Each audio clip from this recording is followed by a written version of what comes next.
opportunity. I'm really happy to be here. My name is Alex, and I'm an associate professor and principal investigator at the International Institute for Carbon Neutral Energy Research. My field of expertise is theoretical simulations, and mainly I work in first principle simulations.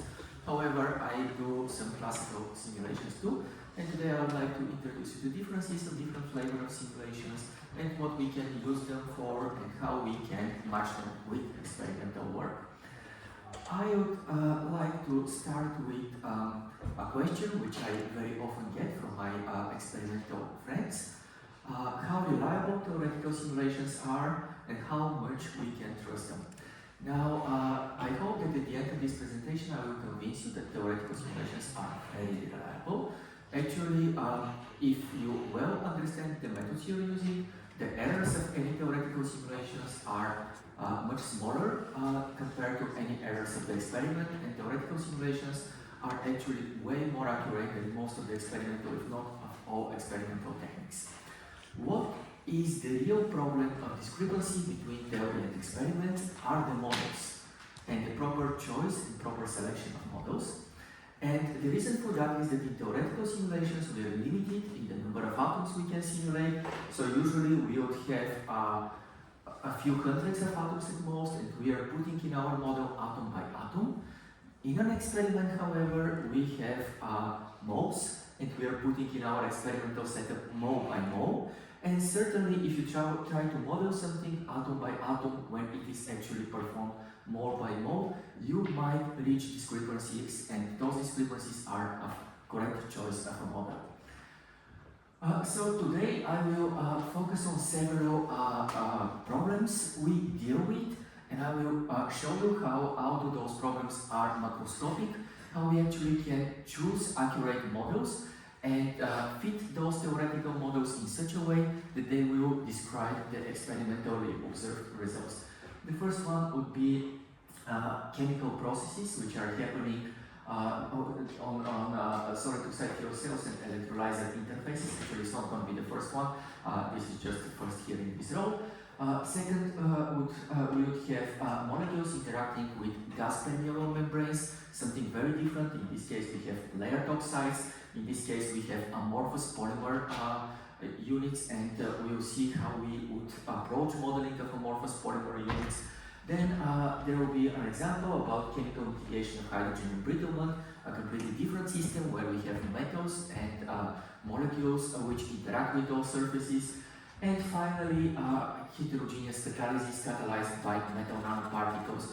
What kind of reactions we can expect, what kind of reactions we cannot get, and what kind of errors we can get if we do not really approach properly the modeling within those reactions.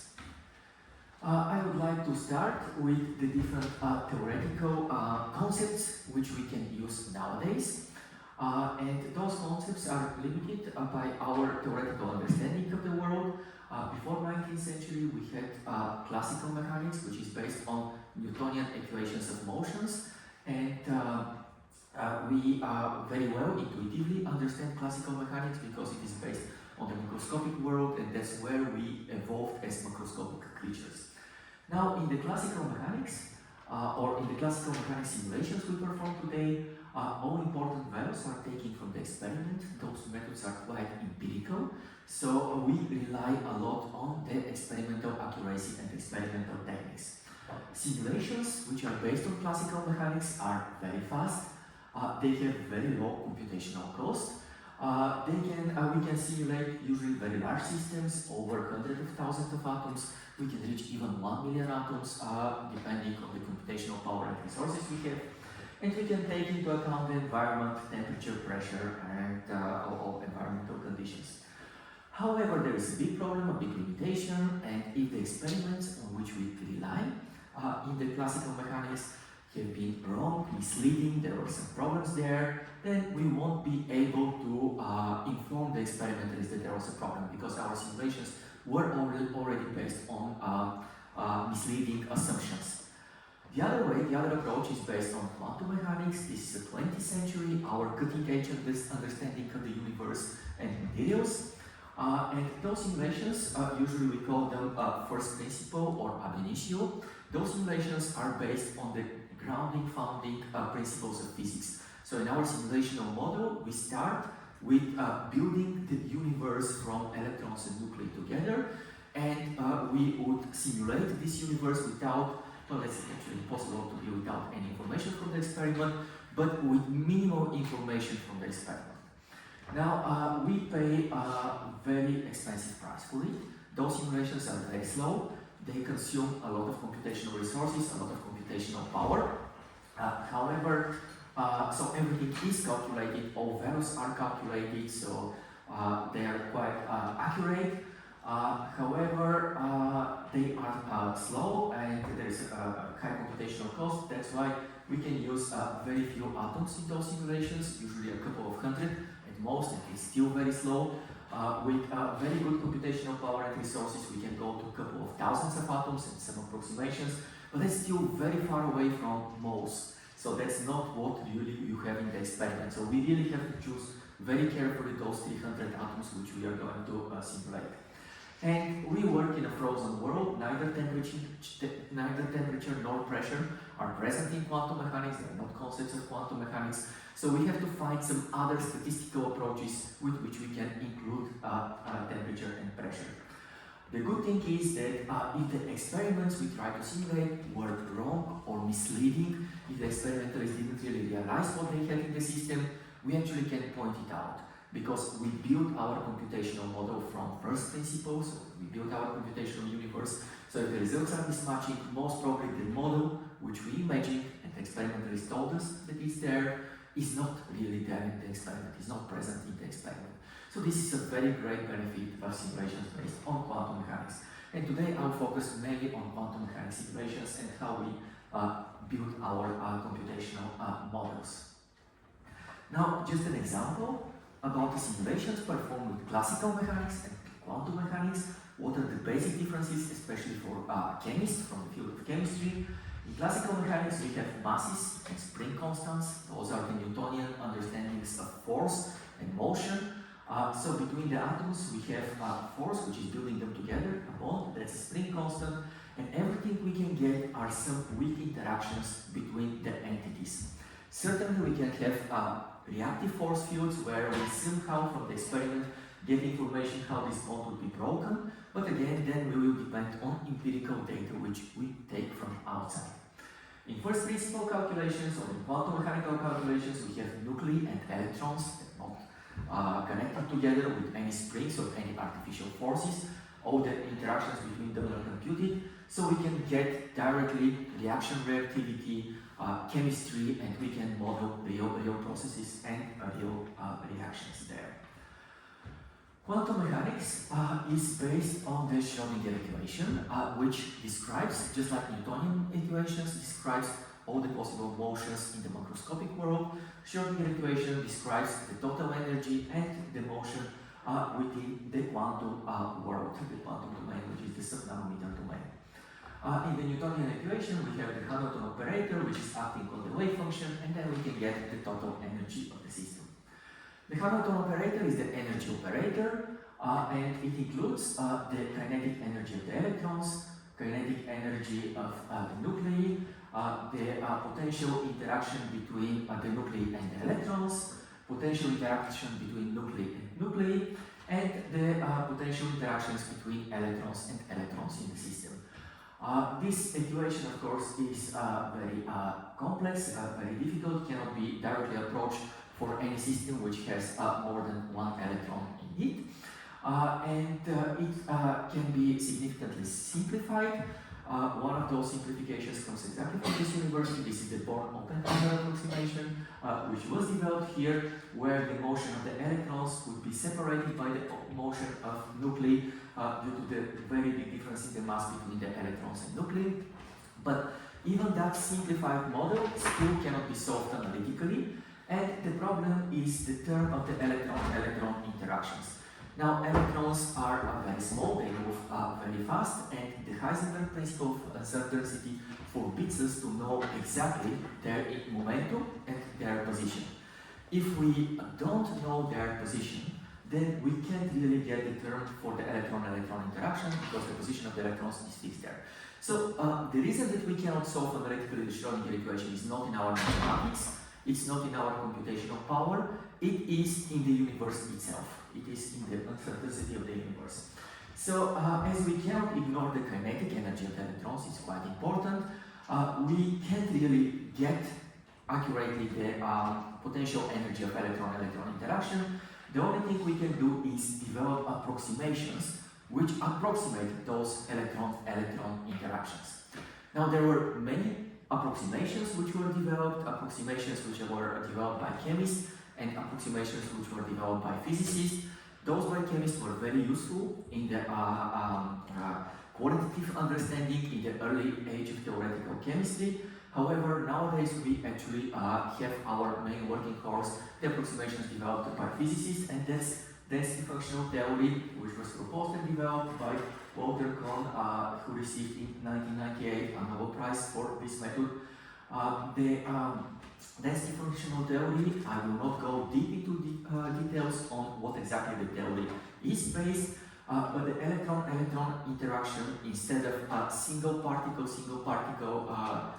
entity interactions, is now transferred to actually a functional, or it depends on the electron gas distribution, on the entire density of the electron gas.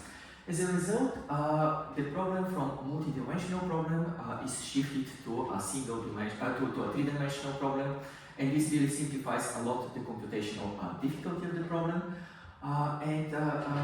There is a very beautiful Kohn-Sham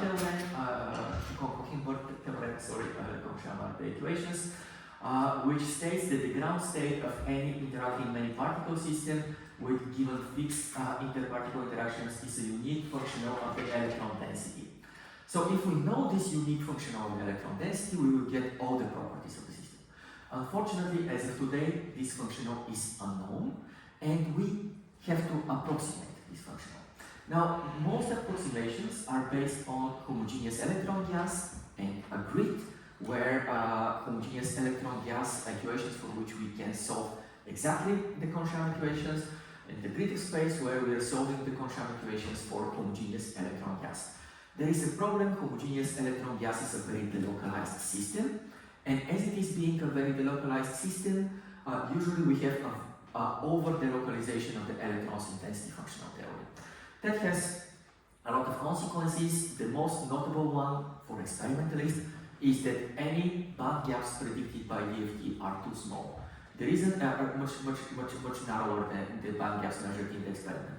The reason is indeed those over-delocalization of the experiments. However, this major flaw of density functional theory is very well known for theoreticians, and it is very systematic, and we know how to correct it. So we can apply corrections, and we can get results which would satisfy the experimentalists. Most of the time we do not want to do it because we do not want to contaminate our theoretical trends with some empirical parameters, but we can get actually quite good results. As of today, people try to develop better and better functionals which approach this unknown exact functional, and hopefully physicists and mathematicians will come anytime soon with it, and then we are going to have exact solutions which will exactly reproduce or solve Schrödinger equations and Kohn-Sham equations for any problem we would like to investigate.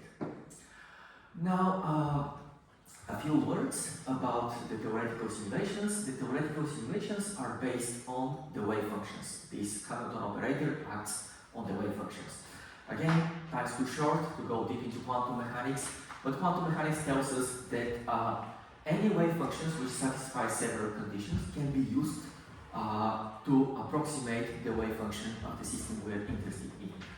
Again, wave functions approaches were coming both from physics and from chemistry, and people in chemistry start with the most simple system, which is hydrogen atom, and then the Schrödinger equation can be solved exactly for the hydrogen atom, so we can get the atomic orbitals, which are wave functions, and those wave functions are very good approximations for a many electron wave function. So we just combine the wave functions of all atoms together, we do some linear combination over them, and we get the wave function of the entire system. So that would be the atomic approach. Physicists do not think in atoms. Physicists think, or Physicists working in material science, they think in unit cells, they think in space, they think in translational symmetry, and they don't see a reason why they have to be restricted in atomic orbitals. So hydrogen atom is not the simplest unit. For physicists, it is the simplest one for chemists. So physicists actually selected a different approach, a different type of wave function, and that would be the plane wave basis sets. So the wave function of a many electron system is just a combination or superposition of a lot of plane wave functions with different energies and amplitude. The both methods would yield the same results if they are correctly performed. Now the both methods have pros and cons. Choosing plane waves will give us very accurate results, will achieve convergency very easy, and it's very easy to set up the computation because plane waves are very easy to control. They just have amplitude and just have amplitude. However, calculations with plane waves are usually very slow and they are very CPU demanding, and as a result we need great computational power to perform these simulations. On the other hand, calculations which are based on atomic orbitals or linear combination of atomic orbitals, they're based on basis sets or choice, which atomic orbitals, how many of them, how exactly they'll be approximated. The quality will depend on those basis sets. We never have complete basis sets, we have to limit ourselves to a certain number of atomic orbitals. As a result, we might have problems with convergences, we might have some mathematical problems which arise there. The basis sets would require very careful construction, very careful setup.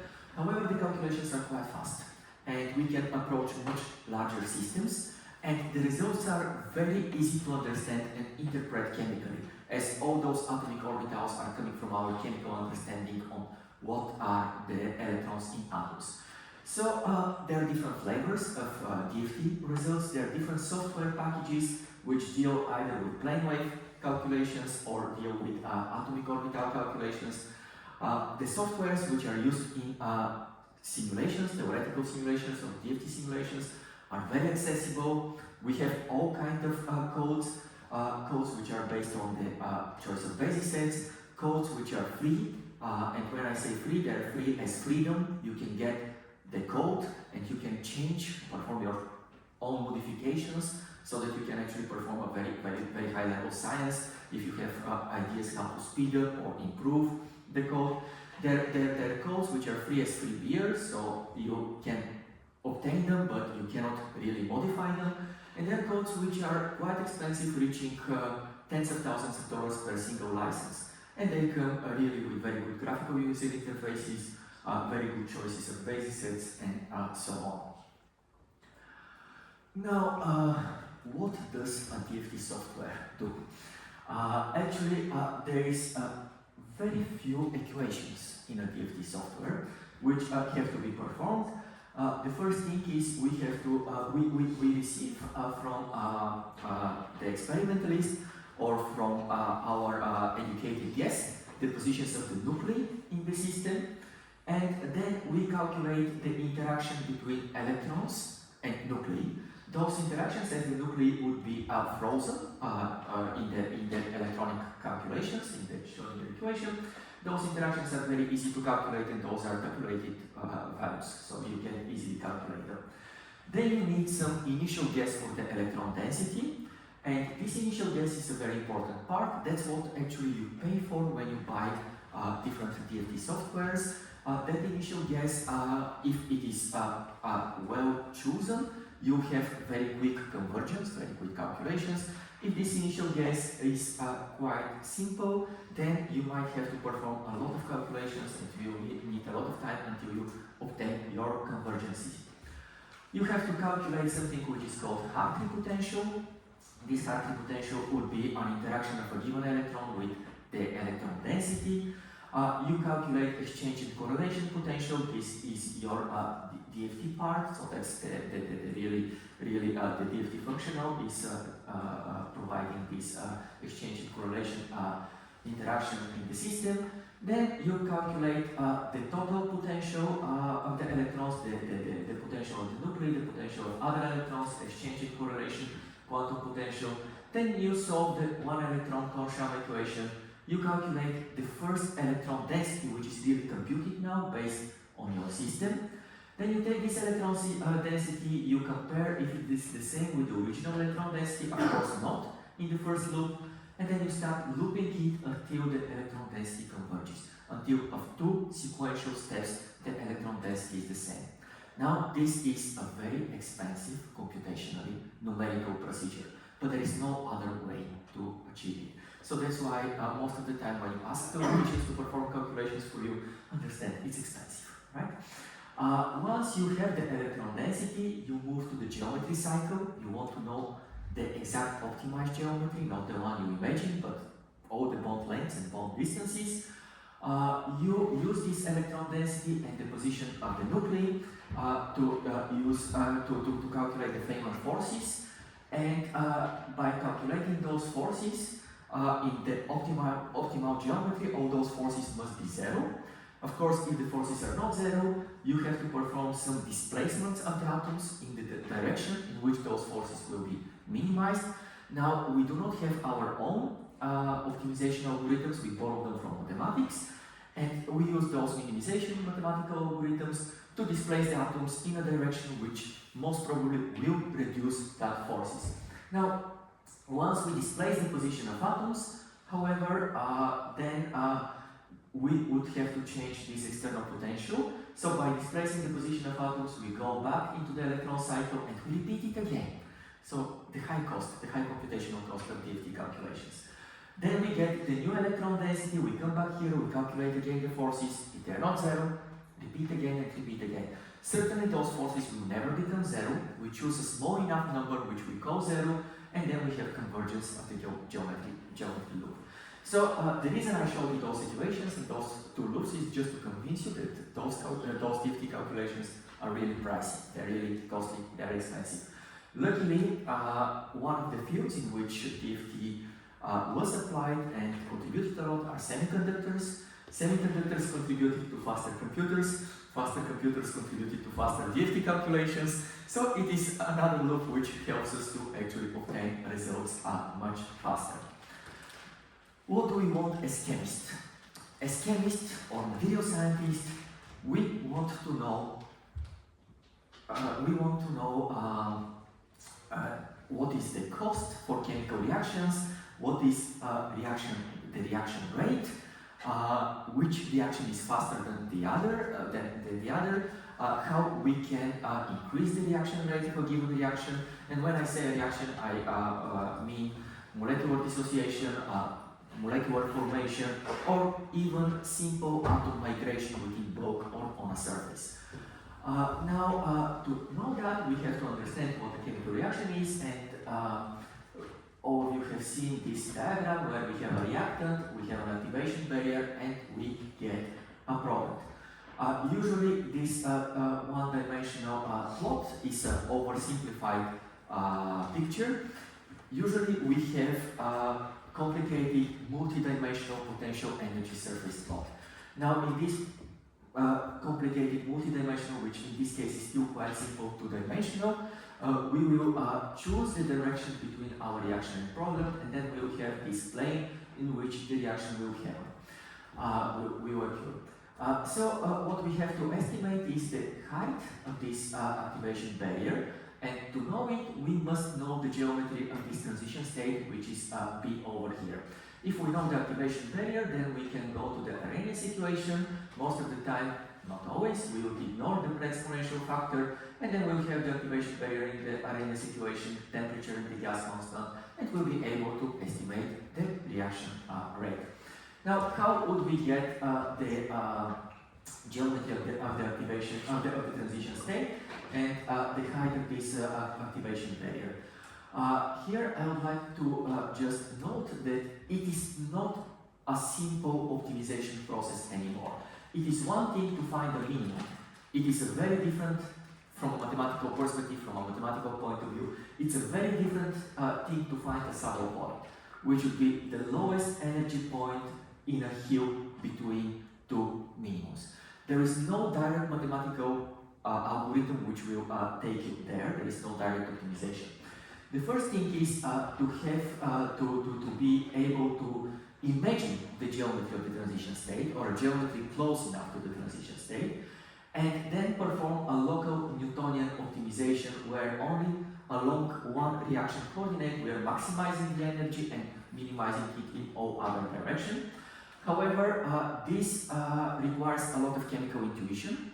Really knowing the geometry of that state is very difficult. If we have a quite simple molecule or quite simple system and a good enough chemical intuition, yes, we can do it. If the system is much more complicated, like let's say a porphyrin molecule adsorbed on a complex oxide surface, which is reacting with some metal center in the middle, then imagine that transition state geometry would be something really very difficult. So the local Newtonian optimization requires a good guess of the transition state geometry. It is very slow and usually very accurate once we succeed in it. Then, however, other ways. There is one very simple approach. We can perform partial optimization or potential energy surface scan. We can start from the reactant to the product, split the reaction coordinate to many steps, and perform partial optimization along those steps. That approach is fast and simple, however, it is not really very accurate because the transition state might not lie on the direct path between the reactant and the product. It might be shifted from it. The approach which is usually used in heterogeneous catalysis, computational heterogeneous catalysis, or in material science would be the nudged elastic band approach. It, again, similar to the potential energy surface scan, requires the reactant and product geometry, so you must know from what you start, where you end. However, with a few smart modifications, and I'll go later to a slide which will explain it better, it allows us to scan not only the direct connection between them, but the geometries which are slightly off the direct pathway between the reactant and the product. The convergence is slow, and the method is relatively accurate, not as accurate as Newtonian optimization, but relatively accurate. One particular thing which many people in material science are interested in is the diffusion coefficient. And diffusion coefficient is quite important in battery materials, in fuel cells, in metals, and so on. The diffusion coefficient can actually be completely calculated from first principle calculations, from first principle methods. It's very difficult, but it is possible to approach it. It is given with this equation where we have a number of possible jumps for the diffusing species divided on the dimensionality of the system, then multiplied by the square of the jump length. Then we have a term which would represent the vibrational contribution.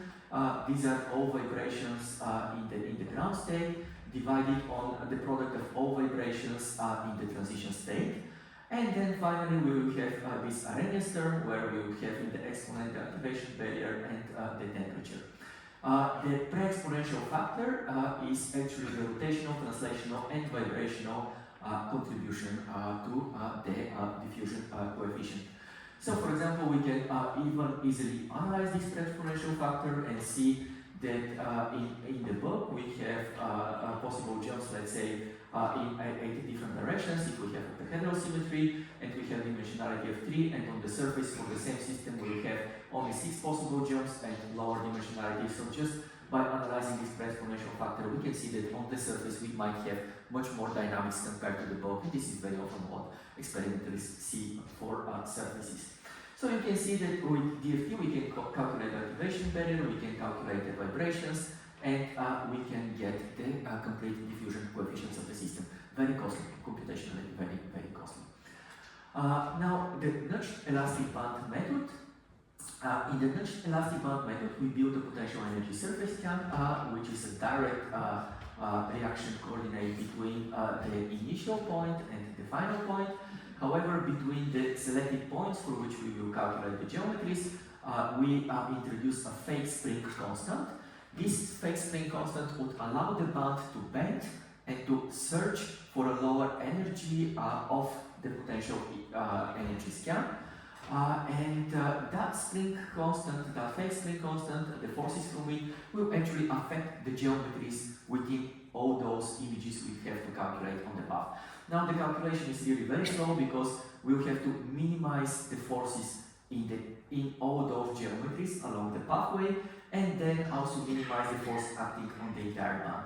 But then we will reduce the energy of the potential energy scan and finally find the lower possible point for the transition between the two states.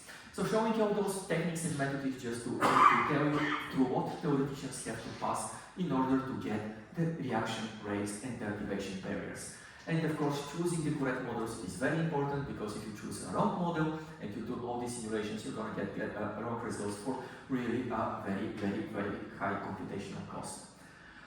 Now, as you've heard in the previous talk, surfaces are not really surfaces. When you say that you have an iron surface, even that's something which Brian Summerday told me, and I was really impressed from it, that even at the International Space Station, if you expose a piece of iron there, in less than 20 minutes it will be oxidized completely. So surfaces are covered with molecules, they're never clean, and Roman was asking what really surfaces. Well, from the point of view of a chemical reaction, surfaces whatever molecules see when they hit the species. So that's where the reaction occurs. So the surface coverage is very important. Surface free sites are very important for any reactivity. And when you have different species, in the gas phase, it's very important which species would be dominantly presented on the surface. Now, we can't have it directly from DFT calculations.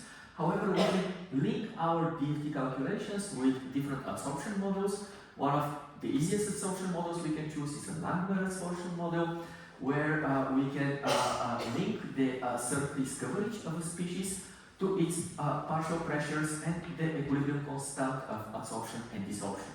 The Langmuir model will also allow us competitive absorption of two species, where we will have the partial pressure of the first species dependent on also partial pressure of the second species, and vice versa.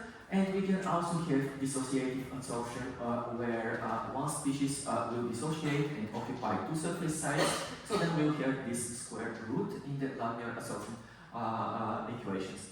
Now, taking the Langmuir absorption, we can actually derive from it much more complicated equations which are fitting our experimental conditions, and you'll see later how we approach them in order to model some of the systems.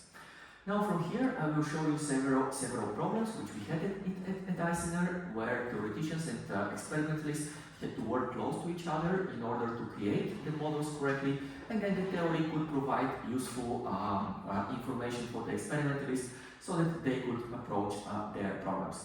The first one would be CO2 interaction with gas separation membranes, and here the biggest problem is the polymer itself. Now, we are limited in the number of atoms we can simulate, so of course we cannot simulate the polymer surface, and then the question is what exactly a polymer surface is, how exactly a polymer surface is, so what exactly we would have to simulate. Why would we like to investigate gas separation membrane? Well, because humans disturb the carbon cycle by extracting hydrocarbons from the ground and emitting them in the atmosphere. This is a big problem. It's not enough to drive Teslas and reduce the carbon footprint. We actually have to take carbon from the atmosphere and pump it back from where we've taken it. So gas separation membranes are something quite important for it. The polymer which our experimental group works and builds their membranes with is polymethylsiloxane, and they were very interested to know how exactly CO2 interacts with this polymer and how they can improve the selectivity of this polymer towards CO2. So the first thing as we do as theoreticians is we just build the polymer and try to see if there is something specific about this polymer which is quite important for the model. For that specific polymer, we could see that we could arrange the methyl groups on the silicon either in a quasi-trans position or quasi-cis position. Now, it's important to know that it's very difficult to investigate polymer structure with any methods like XRD is not going to give you any results, so you wouldn't really know much about the conformation of the polymer from the experiment. What we could see is that the quasi-cis structure would give you this kind of curves, and this quasi-C structure would actually have lower energy compared to the quasi-trans structure, or the polymer would prefer to have a curved structure compared to linear structure. Certainly that would be temperature dependent, one would be thermally ground state, and the other structure would be thermally excited state. Now we try to create the polymer infinite model, one-dimensional model, and in one case, the high energy case, we will have a linear structure of the polymer, and in the low energy case, we are going to have a helical structure of the polymer. Now this helix is quite important because it would apparently provide us different adsorption sites for CO2 outside of the helix and inside of the helix, and then we might find some quite interesting interactions there. Here I should note that after we suggested theoretically that the helical structure of this polymer would be the ground state, an experimental group later performed calcination of the polymer, and as a result of the calcination, they could actually observe the silicon oxide, and they could see the helical structure with those calcinated silicon oxide with the TM. So theory could actually provide useful information, and this useful information could be used. What we also could conclude is that CO2 interacts with PDMS which has helical structure stronger compared to the PDMS with linear structure. So not only this is the ground state, or the majority of the polymer will be helical, but CO2 is actually attracted to the helical structure. Now we moved further. As I told you, we can't really have a very big model, so we decided to reproduce the helical polymer as a cyclic oligomers. We started building different cyclic oligomers with a different diameter. We started from very small to very big, and here I just selected several of them, and we identified the oligomer for which CO2 has stronger binding interaction. Now that oligomer would have about 1 nanometer diameter, so that's the pore in which CO2 would like to interact. CO2 will be in the center of this pore, will be located there, so there will be a significant energy minimum for CO2 within the center of this pore, and this pore more or less corresponds to the helical repetitions which we found for the periodic polymer there. When we go to larger helical structures, then CO2 is losing interactions with some of the oligomer units which are away from it. So we could conclude, and the binding energy drops. So what we could conclude is that there is some cooperative effect or confinement effect of CO2, and this cooperative effect should be understood better and should be investigated better. Now, it's very important, any theoretical results, to be linked with the experiment, or at least to find an experimental technique which could potentially verify them. And in the case of those polymers, the experimental technique would be IR. With infrared spectroscopy, one can observe the bands of CO2 and how those bands are modified by the polymer. And one could actually, we could actually see how those bands are changing as the CO2 is interacting with the polymer. Now it's very important to note that in the infrared spectroscopy, the bands are actually a result of vibrations, which is a mass and force. You do not really change the mass of the system, what you really change is the force. So if the bonds are changed, means additional bonds are being formed there. So there is an additional interaction. So we could see that for the helical polymer, bonds are actually shifting much further, so the bonds are stronger with the helical polymer. And then something what experimentalists cannot really do, they cannot visualize those vibrations, they don't know what is the reason for the shift of the bonds. Well, we could visualize them and we could see that oxygen interacts, it's really a very small vibration, it's difficult to see on this screen, but if you really focus, you see that some of those hydrogens are moving, which means that oxygen interacts with hydrogens from the PDMS. And if we investigate some of the other bonds, we could see that carbon from CO2 interacts with oxygen from the PDMS. And in the helical structure, what we could see is that we have a cooperative effect of all methyl groups pointing towards CO2. All of them are cooperatively participating in a joint bond, and this joint bond would actually enhance the interaction. We decided to do some modifications, change silicon with carbon, and we could see that interaction immediately dropped significantly. Silicon is just under carbon in the periodic table. We looked at the charges and we saw that those charges at oxygen and hydrogen, which interact with CO2, are reduced significantly in the case of carbon. So in that case, we concluded that this is a quadrupole interaction between CO2 and the polymer, and if we can enhance the charges within the polymer, we will enhance actually the binding interaction. So if carbon would reduce the interaction, then we thought that germanium, which is just below silicon, will enhance the interaction. We replace it with germanium, and indeed we could see significantly increased interaction. Now, building this germanium-based polymer is something very difficult, but we now have a direction how to modify the polymer, what exactly to change in the polymer in order to increase the binding interactions. The second topic I would like to talk about is chemical mitigation of hydrogen embrittlement by CO impurities in the hydrogen gas. Now, hydrogen embrittlement is a significant, very, very big problem, which is studied by many of the people who are in this room. Here, I just would like to highlight a research performed by Brian Summerday many years ago at the National Laboratories. He demonstrated that if he adds ppm amount of oxygen to the hydrogen gas, then he will have a delay of the hydrogen embrittlement, delay of the crack growth rate, and it was a very big question how ppm amount of impurity molecules will actually contribute to it. Now, there is something very important. Hydrogen as a molecule cannot cause hydrogen embrittlement. Hydrogen molecule is way too big to enter into the lattice and weaken the iron-iron bonds in the lattice or cause hydrogen embrittlement with any other mechanism. So before hydrogen can cause hydrogen embrittlement, there is an important process which is a dissociation of the hydrogen molecule on the surface. Hydrogen can enter into the material only as atomic or ionic species.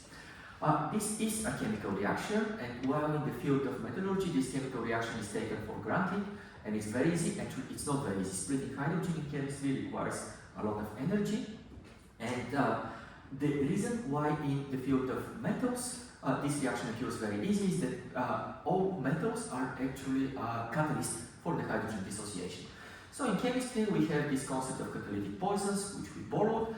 If we have a chemical reaction on a catalytic surface, then most probably we can find a catalytic poison which in some way will kill this reaction. Once this reaction is killed by the catalytic poison has to be in a very small amount. We can prevent the surface from any hydrogen entry, and we can prevent the surface or at least delay significantly hydrogen embrittlement. We could see that if we supply the surface with any species which have high electronegativity, they will withdraw the electron density from the surface, and the electron density on the surface is what really is catalyzing the hydrogen splitting, the hydrogen dissociation. So we just have to identify catalytic poisons. Now, apparently, Brian Summerday experimentally identified the first catalytic poison, that would be oxygen, and we were then on the verge to find other catalytic poisons. The closest molecule to oxygen would be carbon monoxide. It, however, acts in a very different way. So, together with the experimental team of Professor Kubota, we approached this problem, and we wanted to see how carbon monoxide is mitigating the hydrogen embrittlement, and what are the differences with oxygen.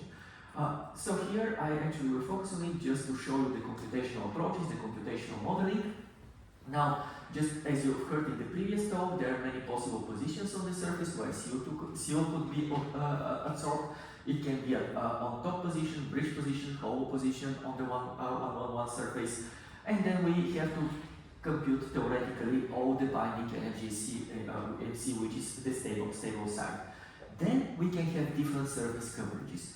The surface can be mainly clean and only a few molecules absorbed there, or the surface might be completely covered, or it might be partially covered, and all this is quite important for modeling whatever problem we have. So we performed simulations on a clean surface and CO being absorbed, so we have a 0% CO coverage, and then an additional molecule comes to the surface. The reaction is strongly endothermic with about 2 electron volts, which means that on the fresh surface, immediately a molecule of CO will stick there.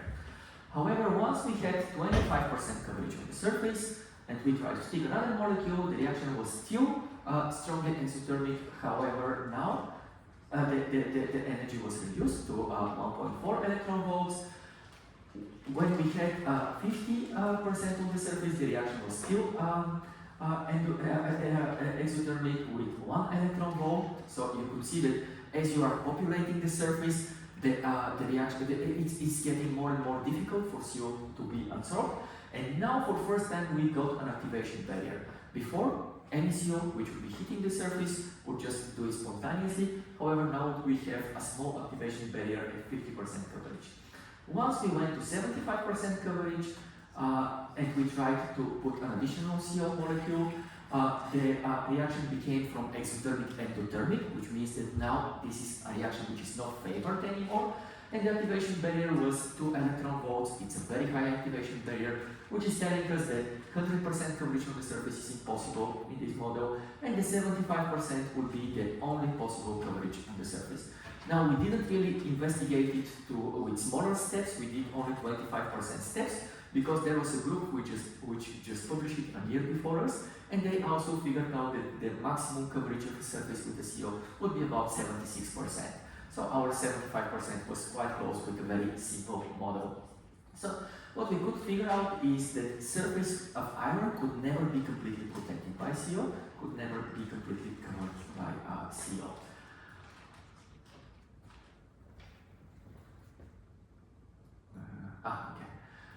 Then the second thing we've done is we've done hydrogen dissociation on those surfaces. So hydrogen dissociation on the fresh surface, no activation barrier, reaction is strongly exothermic, so any hydrogen molecule will dissociate on the fresh iron surface.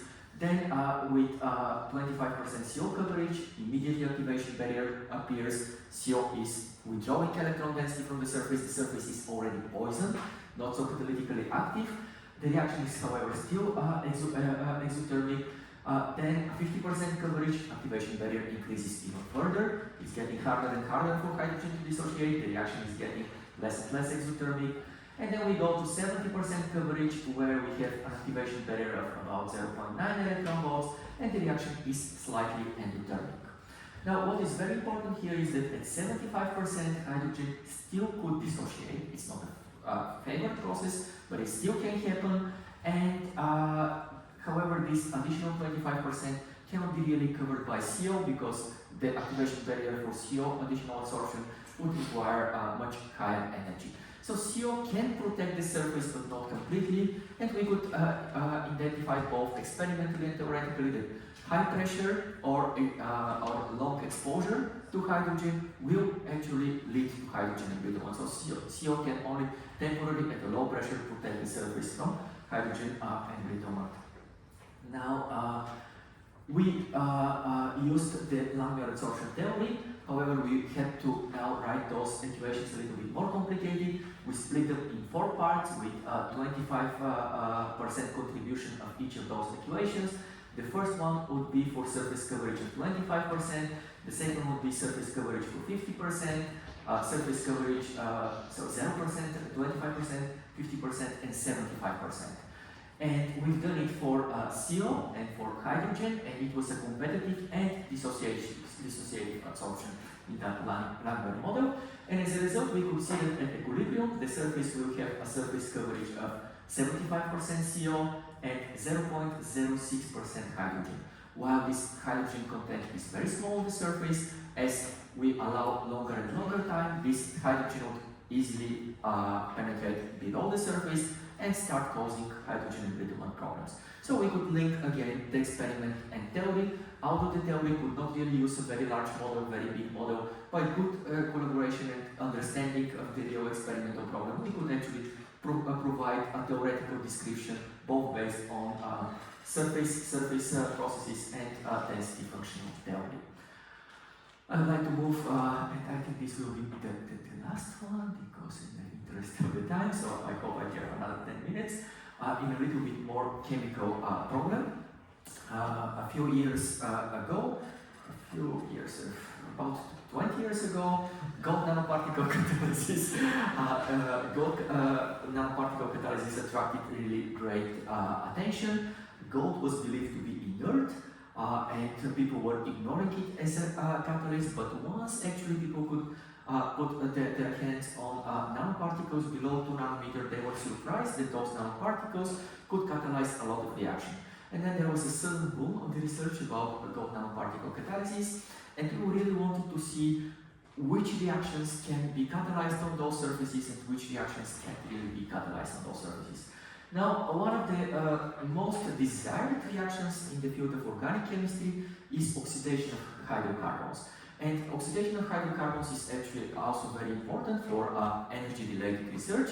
We do not want to have natural gas, we do not want to have hydrocarbon gas molecules. We would prefer to have the corresponding alcohols. They are much easier to transport. Transporting natural gas requires pipelines, requires a lot of integrity of those pipelines, high pressures and so on. Transporting alcohol requires glasses, so it's much easier, and then the calorie is the same, so the energy value would be the same. The first thing people would investigate is those nanoparticles morphology, and at large nanoparticles we know very well which would be the exposed facets, but once we go to smaller and smaller structures, the quantum mechanics would dictate different morphologies for different diameters of those gold nanoparticles. And why we need the morphology? Because actually we need to know which are the exposed surfaces. As it was noted in the previous talk, 001 surface has very different catalytic activity from the 111 surface, and we really have to first know what are the available surfaces out there.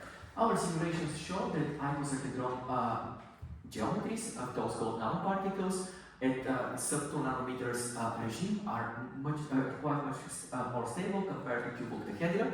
Cube octahedra become more stable after about 3 nanometer size, and that's what macroscopic nanoparticles in their majority would be cube octahedra. However, at sub-nanometer scale, the nanoparticles would be icosahedron, and they would offer only the 111 surface available there. We looked at the oxygen dissociation reaction on those surfaces, and then we moved on the hydrocarbon oxidation. In 2011, Professor Tsukura at Tokyo University demonstrated that cyclohexane can be successfully oxidized to cyclohexanol aerobically on gold nanoparticles with diameter smaller than 2 nanometers. That's more or less the nanoparticle you see over here. We performed the theoretical simulations, seeing the activation barriers and the different transition states, so we identified the transition states for the entire reaction, and we could see that the energetics nicely is following a downhill trend. Now, it was very nice that we could provide understanding for the process, but what actually theory should do? Theory should guide, should lead, and the question was, are there other hydrocarbons which can be oxidized on gold nanoparticles? And of course, the real question is, could we oxidize methanol, or at least something smaller than cyclohexane? Not methanol, methanol to methanol. So that would be the real question. So we jumped to smaller hydrocarbons, and we looked at propane, the oxidation of propane to propane 1O, propane to propane 2O, ethane to ethanol, and methane to methanol. Now, a misleading trend would be that all those hydrocarbons would be oxidized, as for all those hydrocarbons will have a downhill trend once they are adsorbed on the surface. There will be some activation barriers, however the trend will be downhill and we will be getting all those alcohols as products. What was very important is actually to investigate also absorption, desorption of those molecules on the surface. Now, indeed, those chemical reactions would proceed if the molecule is stably adsorbed on the surface, is there, is available on the catalyst, and it has enough lifetime to interact with the oxygen on the catalyst. However, for most of those compounds, we'll have desorption which has much lower activation barrier compared to the first activation barrier for the oxidation process. So it would be statistically much more likely that those molecules will not spend sufficient time on the surface and will leave the surface before they can participate in the chemical reaction and dissolve. The only exception would be propane 2O, and in the case of the propane 2O, we'll have very similar activation barrier for the desorption and for the first transition state. So the reaction could go either way, much more likely, so slightly more likely to the desorption, but still it would be quite probable that it would proceed through oxidation. We investigated the Arrhenius plots, which we could calculate for the adsorption-desorption process and for the first step of the oxidation reaction, the first transition state. And for the cyclohexane, the orange plot would be the oxidation plot, the blue plot would be the desorption plot. So for the cyclohexane, you could see that the oxidation plot is a little bit more favored compared to the desorption plot. For the propan 2O, or the second hydrogen oxidation in the propan, we would have the reverse trend, but they would be still very close to each other. However, for all other compounds like propan primary hydrogen oxidation, ethane and methane, we would have much more favored desorption. Arrhenius plot would give us much more favored desorption compared to the absorption.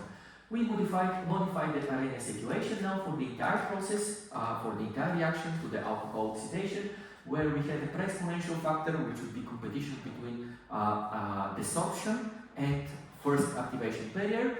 And then we would have in the Arrhenius equation the activation barrier for the final step, which would be the rate limiting step. And we would have the Arrhenius plots over here for the cyclohexane, for the propan 1,1,O over here, propan 2O, and OOO, the other compounds. So we can see that, of course, we can drive all those reactions, but we would need very high temperature for all the hydrocarbons, and gold nanoparticles usually melt at very low temperature. So the only compound which would be synthesized would be propan 2O, and looking at those Arrhenius plot, we could see that cyclohexanol, we know for the cyclohexanol from the experimentalists that the reaction occurs at 110 to 160 degrees. So we looked at similar values of the Arrhenius plot, and we could predict that the same reaction for propan 2O would occur between 200 and 250 degrees. And this 250 degrees is about the limit at which these nanoparticles could survive.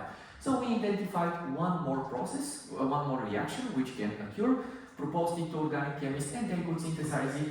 However, they told us that they don't only get propan 2O, but they get also the acetone compound here. So we could see that there is an over-oxidation reaction once we got the feedback from the experimentalists, and we got a mixture of the alcohol and the